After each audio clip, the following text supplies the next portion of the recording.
Welcome to e-Adhyayan Commerce.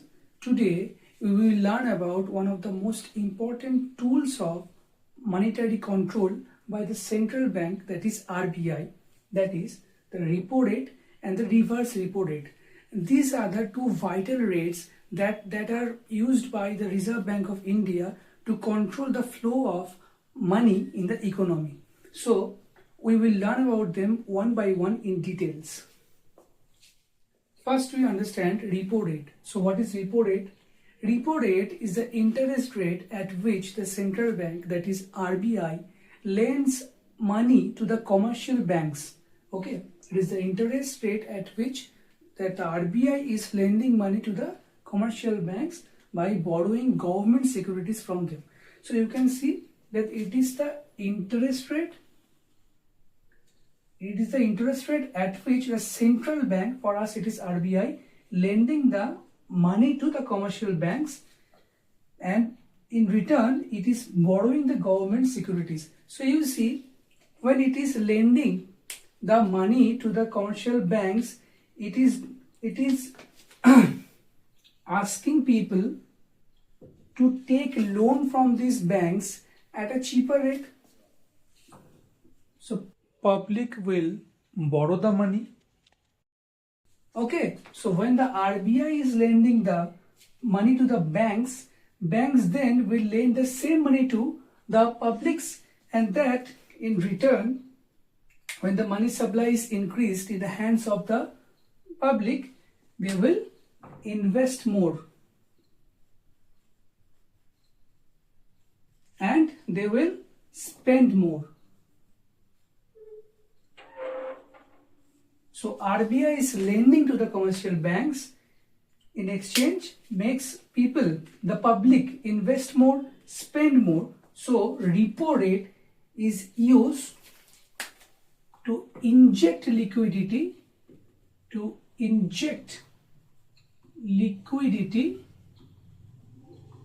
onto the economy. Okay, so that is the tool used by the Reserve Bank of India to increase the amount of liquidity in the economy. Okay. Now, reverse repo rate. Reverse repo rate is the interest rate at which the central bank borrows money from the commercial banks. You see, in the repo rate, the central bank was lending to the banks. Now it is borrowing from the banks by lending the government securities.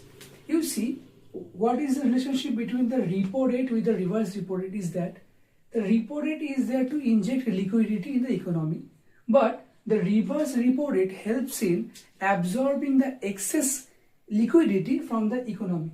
We will understand it with an example. Say, the banks are lending at the rate 5% interest to the common public. So at the rate 5% interest to the public. Now you see, the RBI knows that there are excess amount of liquidity in the economy. So what they will do, they will tell the commercial banks that the RBI will give an interest of rupees 6%. Okay.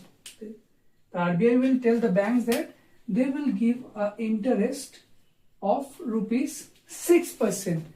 So you see, if they are giving 5% interest rate to the public and again 6% interest rate to the RBI, so it is obviously, it's obvious thing that the banks will lend their money to the Reserve Bank of India because there is a higher amount of interest they will get. So in this way, RBI absorbs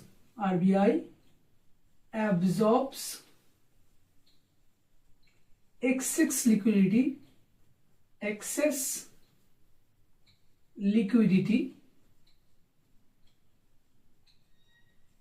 from the economy.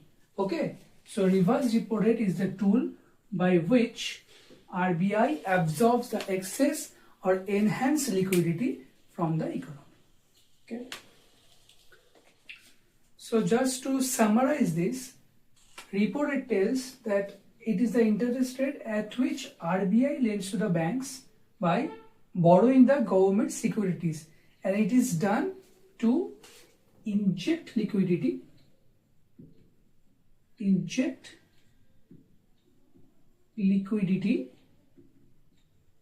the economy.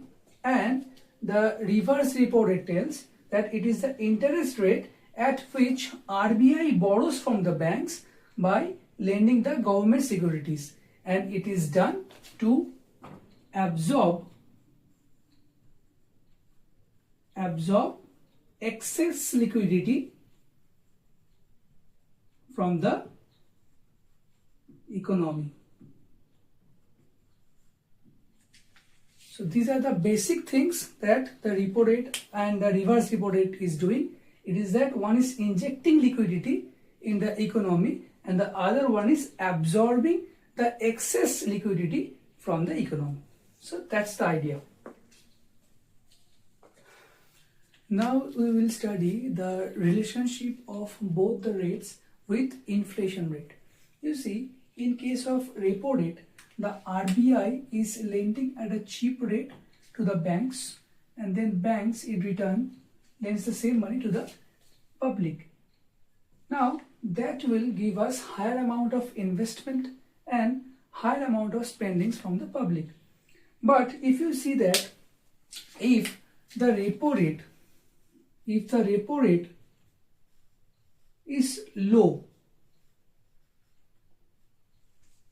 okay, that is the RBI is lending to the banks at a cheaper rate, let's say 4%. For better understanding, let's say at the rate of 4%. So now the banks will also lend the money to the public at a lower rate, let's say 6%. Okay, so in that case, with higher investment and higher spendings, we will also see that the borrowing is cheaper. The borrowing is cheaper. So when the borrowing is cheaper, the investment and spendings are high, it will definitely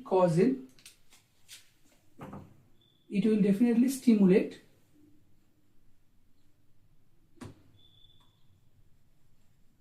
economic growth.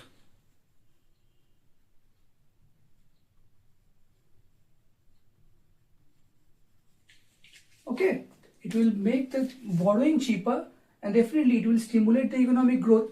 But if you see a increased repo rate, let's say that the RBI is lending at the rate of 8%. It was 4% in the past, now it is lending at 8%. You see, in that case, when the interest rate is very high, obviously banks will also charge a higher rate from the public, let's say 10%. In that case, you will see that there will be not much borrowing by the public from the banks since the interest rate is very high. So the RBI keeps the repo rate at a moderate level so that the borrowing stays cheaper, which will helps in higher investment and higher spendings, which will cause in stimulating economic growth. So a moderate level of repo rate has been kept by RBI to curb the inflation and stimulate the economic growth. Okay. Now, in case of reverse repo rate, we know it is the interest rate at which the Reserve Bank of India borrows from the banks. Now, what is the motive behind it? You see, RBI finds out that there are excess amount of liquidity in the economy. So, to tackle that, RBI tells to the banks that we will borrow at a higher rate from you. So, the banks will not lend at a lower rate to the public. So, the trigger is, in this case, is that the RBI finds out there is excess amount of liquidity. Excess amount of liquidity in the economy. Okay, so they are borrowing at a higher rate from the banks, that will make the banks lend to the RBI instead of the public, that will lead to lesser amount of money supply. Lesser amount of money supply in the economy, okay, which will lead in curbing the inflation directly. So it is a tool that has been used by the Reserve Bank of India to directly control the inflation in the economy. Okay. Now we will talk about the repo rate of India over the years. You see, if we start from 2014, it was pretty high at 8% per annum. Okay, it contributes in lower stimulation of the economic growth. Okay, then 15-17 comes, the repo rate lowers 6%. Now 2% decrease will stimulate the economic growth. Okay, now again in 18-19 it was reduced by at 5.15. So the more the repo rate reduces, the more lending of the public will increase. Again, in the COVID period of 2020, from 2021, it was reduced to a historic low of 4%. You see, the economy was completely slowed down due to the COVID pandemic. So RBI cut the repo rate at 4% so that people lend money and the economy grows. The economy moves on even though there is a pandemic. After pandemic, from 2022 to 2024, it was again hiked to 5.9 to 6.5. You see, to curb the inflation to a bit. But now at the present, that is 2026, it has been reduced to 5.25. You see, at 5.25, it encourages the public to borrow money, also invest it and spend it more. So this is the scenario of repo rate of India over the years. Now we will talk about India's reverse repo rate over the years. So starting from 2000s, it was a pretty high of 13.5. That means that the banks were very happy to keep their money with Reserve Bank of India. Maybe there was higher amount of inflation in the economy already, so the rate was increased so that the banks are not lending money to the public. Instead, they are investing their money back to the Reserve Bank of India. Again, in 2009, the global financial crisis took place. Then the rate was reduced to 3.25. You see, that was done to encourage the lending of banks to the common public. Okay, it was in 2009. Then after that, in the 10th and 11th, it was again increased to a rate of 5.25 and 6.25 for several reasons. Okay, and finally in 2020 to 2025, it was become stable at a rate of 3.35, which shows that the banks are encouraged to lend money to the public. That also means that the inflation level in the economy is not so much high that RBI will intervene and increase the reverse repo rate. Okay, so that's it for now. I hope I have made you understand repo rate and reverse repo rate in a very easy and understandable way. We will meet in another video. Thank you.